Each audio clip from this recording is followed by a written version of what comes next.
This video is going to walk you through the writing and execution of a simple Java program. To follow along, you can go to the Java Basics part of the online notes, and it's at the beginning of the Java Basics notes where we talk about writing and executing your first Java program.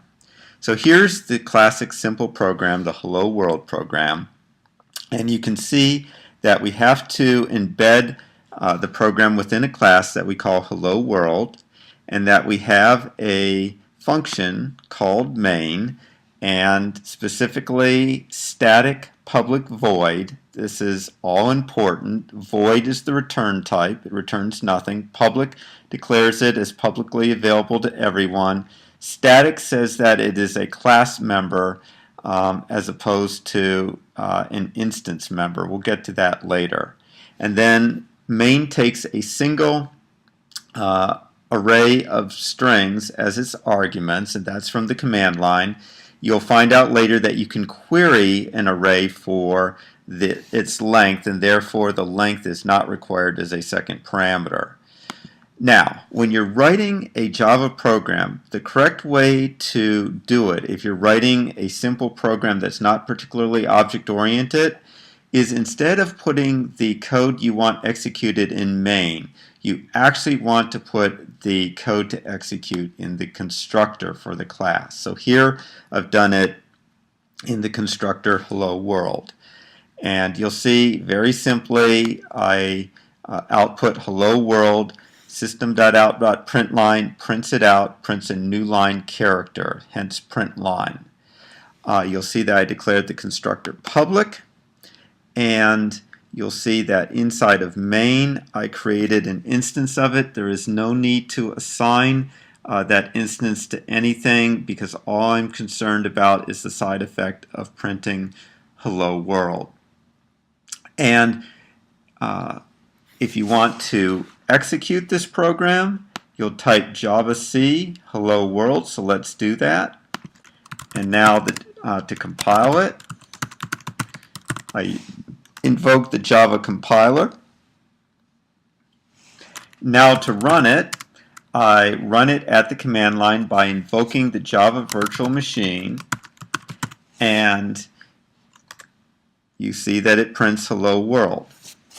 Also, if you look at Hello World, or at what happened, the Java compiler created a .class file for Hello World, just like the C++ compiler creates a .o file when it compiles a source file. Now the .class file is what contains the bytecodes. You'll notice that when I typed Java and Hello World, I did not include .class. So the Java virtual machine automatically appends the suffix .class. And just a few other notes. Remember, main must go inside the class, must be declared as static public function that returns void, and it takes a single array of strings as an argument. Okay, now you'll notice that I use this somewhat unorthodox looking style of putting the code into the constructor. You're going to be tempted to try to put stuff into main, and that's a bad idea when you start having to call functions. So here's an example. Here's a simple program in C++. And it's calling a function called sum and a function called multiply, and they're very simple. Sum sums its two integer arguments, returns them. Multiply multiplies its two integer arguments and returns them. So that's how the program would look in C++.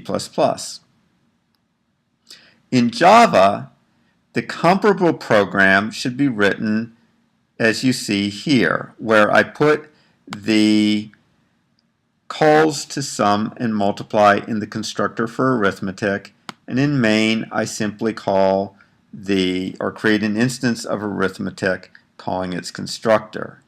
That's the right way to do it.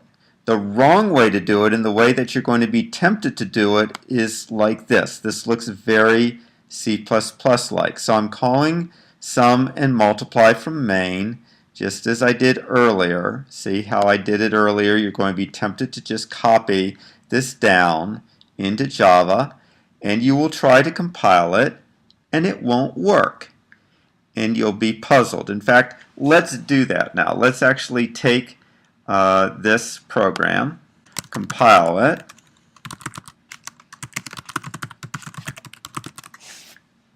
and I get two error messages. Non-static method sum cannot be referenced from a static context. I am not going to get into a lot of discussions about this.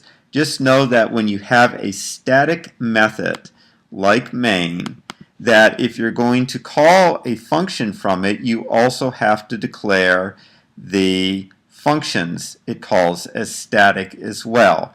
The reason is somewhat arcane. I don't want to get into it at this point. If you're going to try to write your main just like you would in C++, then you're going to have to declare a whole ton of functions static. You're going to tend to forget to do so, and you're going to get a lot of compile errors. Do it the Java way. Get into the habit of putting your main into a zero argument constructor and just having main call or create an instance, a single instance of the class calling the constructor. That's the right way to do things.